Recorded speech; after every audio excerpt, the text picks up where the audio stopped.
ఈ పబ్లిక్ లైబ్రరీలో greater Visakhapatnam citizens forum కింద మనం వైజాగ్ సిటీలో ఉండే గెడ్డల గురించి తెలుసుకోవడం జరిగింది. అయితే అసలు ఈ గెడ్డలు ఎక్కడ ఆరిజినేట్ అయ్యి ఎక్కడ వరకు వెళ్తున్నాయి, అలాగే ఒకప్పుడు ఎలా ఉండేది, ఇప్పుడు ఎలా అవన్నీ కూడా కలుషితమయ్యాయి అనేది తెలుసుకోవడం జరిగింది. అలాగే అది ఇమీడియట్గా సొల్యూషన్స్ ఏంటి, లాంగ్ టర్మ్ సస్టైనబుల్ సొల్యూషన్స్ ఏంటి అనే దాని మీద చాలా డీటెయిల్డ్గా ఎక్స్పర్ట్స్ మాట్లాడడం జరిగింది.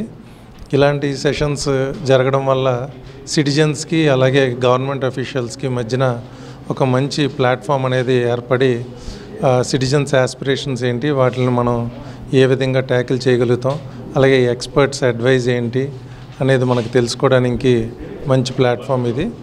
ఇలాంటి అవేర్నెస్ సెషన్స్ అలాగే ఇలాంటి free flow of information between the citizens and officers లెవెల్లో జరుగుతూ ఉండాలి.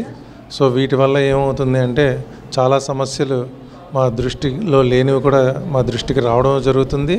అలాగే ఆ సమస్యలకి ఈజీలీ అవైలబుల్ సొల్యూషన్స్ ఏంటి అంటే ఈజీలీ అవైలబుల్ సొల్యూషన్స్ అనేవి ఎక్స్పర్ట్స్ నుంచి మనం తెలుసుకొని వాటిని ఇంప్లిమెంట్ చేయడానికి కూడా మంచి ప్లాట్ఫామ్ కింద ఇవి బాగా ఉపయోగపడతాయి.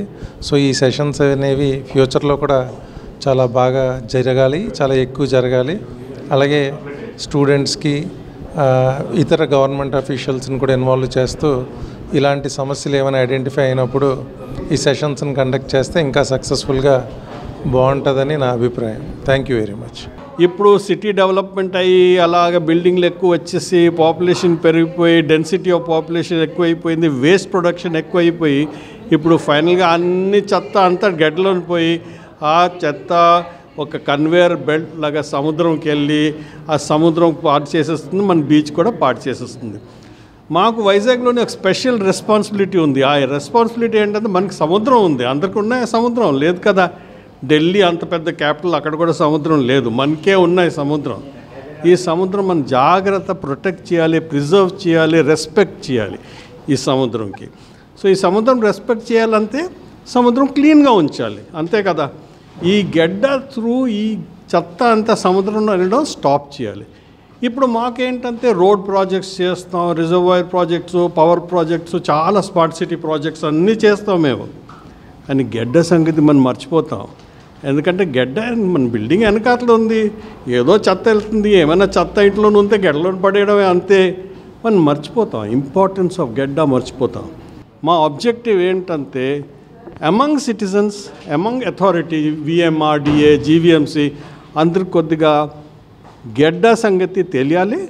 దానికి ప్రయారిటీలోని ఏదో పాత డ్రైన్ నుంచి టాప్ ప్రయారిటీ తీసుకురావాలి. As high priority and infrastructure as for example roads, bridges, factories, power situation, mass rapid transit, railways, ఆ లెవెల్లోనే మనకి ఇన్వెస్ట్మెంట్ చేయాలి.